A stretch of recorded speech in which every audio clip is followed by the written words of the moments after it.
Okay, so chapter 1, and we may have visitors in a little while. Marty's around. I don't know if he'll be coming by. The day my family and I moved to Rhode Island, I was so sad to leave my friends behind. I was going to miss Nana and Papa too. Before we moved, every day after school, I'd go to Nana's. I'd run up the stairs, open the door, and smell the cookies baking in the oven. Nana would say, "Welcome home, Ashley. Come tell Nana all about your day." Nana had a rule, the only rule. First a sandwich and some fresh fruit, and then she'd sit with me and listen about my day while we ate cookies and milk together. Papa would holler from the garage, "Frankie, is Ashley home from school yet?" Nana's name was actually Frances. Only Papa called her Frankie. "Yes, Matthew, our little pumpkin seed is home." Nana and Papa started calling me that when I was born. They loved to garden and especially loved growing pumpkins. Every fall, there was a competition for the largest pumpkin, and Nana and Papa had their own recipe for how to get them to grow big. So we have visitors. We have to pause for a little while. Do you want to see? So that's Marty. Martina, we called him. And the one outside is Abraham.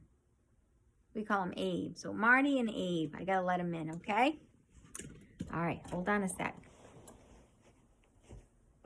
Come on, Abe. All right. Good job, guys. Okay, so where were we?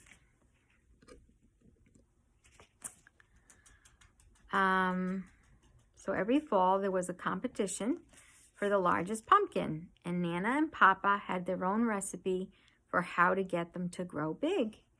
They had it down to a science. Papa would say, and they even won best pumpkin several years in a row. According to Mama, the day I was born, Papa was so happy that he looked at Nana and said, "Frankie, this is our little pumpkin seed. We'll take good care of her and love her to the moon and back." Then Nana said, "Matthew, Abraham, what's the matter?" He just drank some water, so he's coughing it up. Then Nana said, "Matthew, just look at her big brown eyes. The eyes are the window to the soul, and this little girl is something special." After that, the nickname stuck. Buddy, okay? And they've called me Pumpkin Seed forever. But Mama said, "You want to come sit? Come on, come sit. Come on up.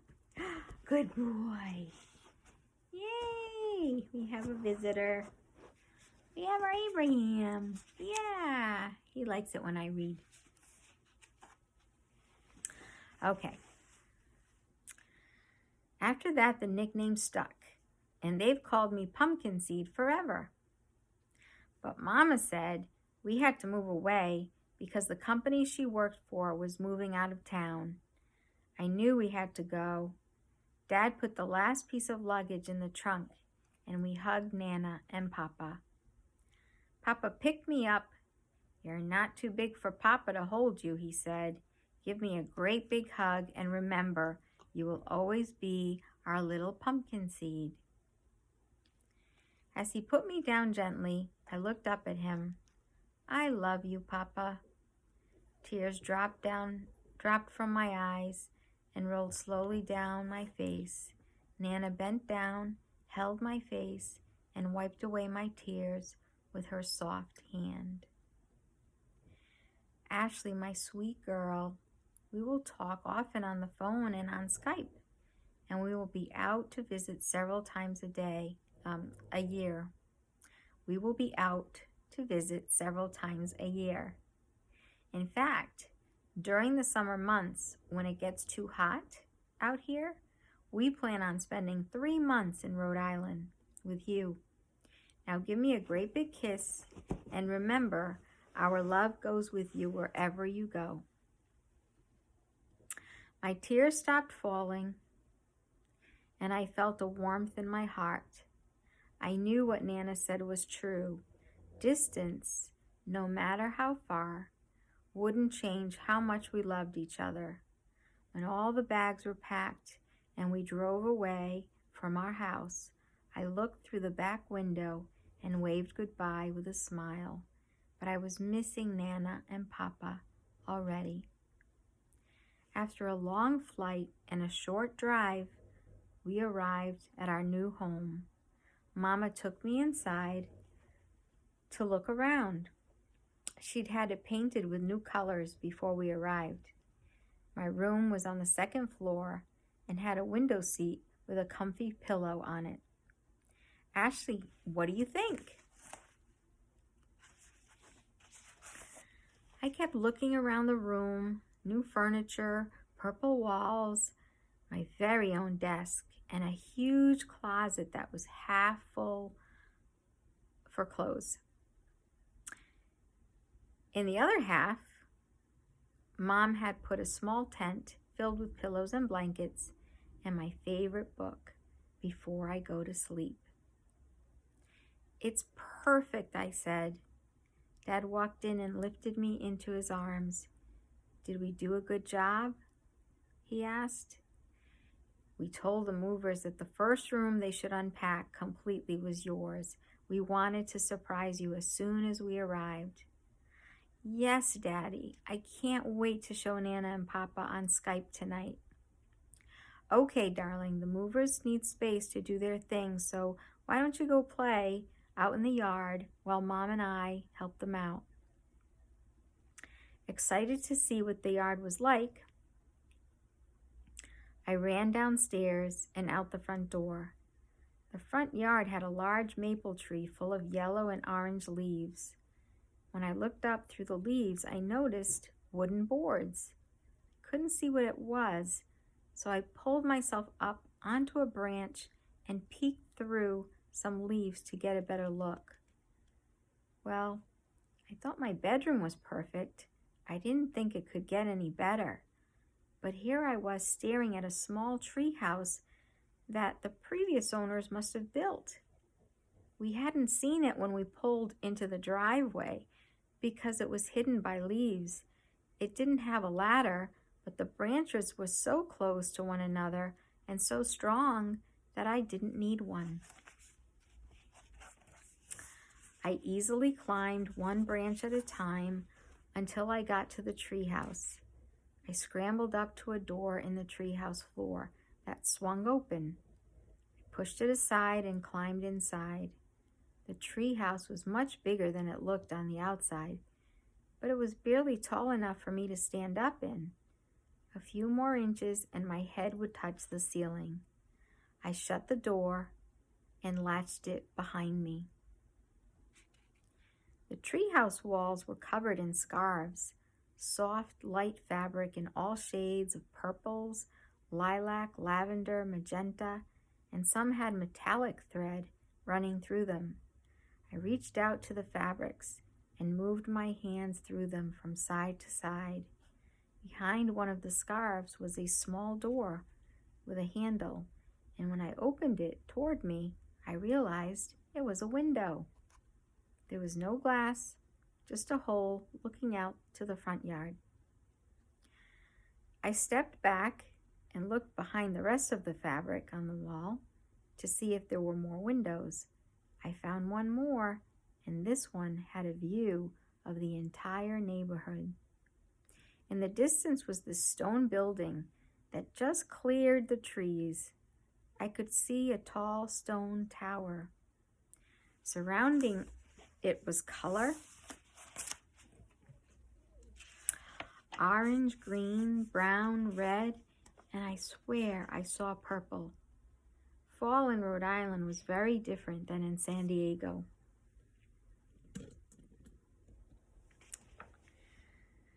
Turning, I continued looking behind the scarves. On one wall, I found a chalkboard, and on it were the words, "Starry, starry skies," with 5 pointed stars drawn all around. I couldn't wait to bring up a small mattress, and some pillows to make it feel cozy. So far, I was very pleased with our new home. I heard Mom call out, looking for me. I peeked out of the window and yelled down, "Mom, I'm up here." "Up where?" "In the tree. Look up through the leaves." She pushed away some branches. Oops, there's Abraham. And peeked upwards. "Oh my goodness, it's a tree house. How adorable." "It's big enough for a few people, but only kids can stand up in it. Come up and see." Abraham.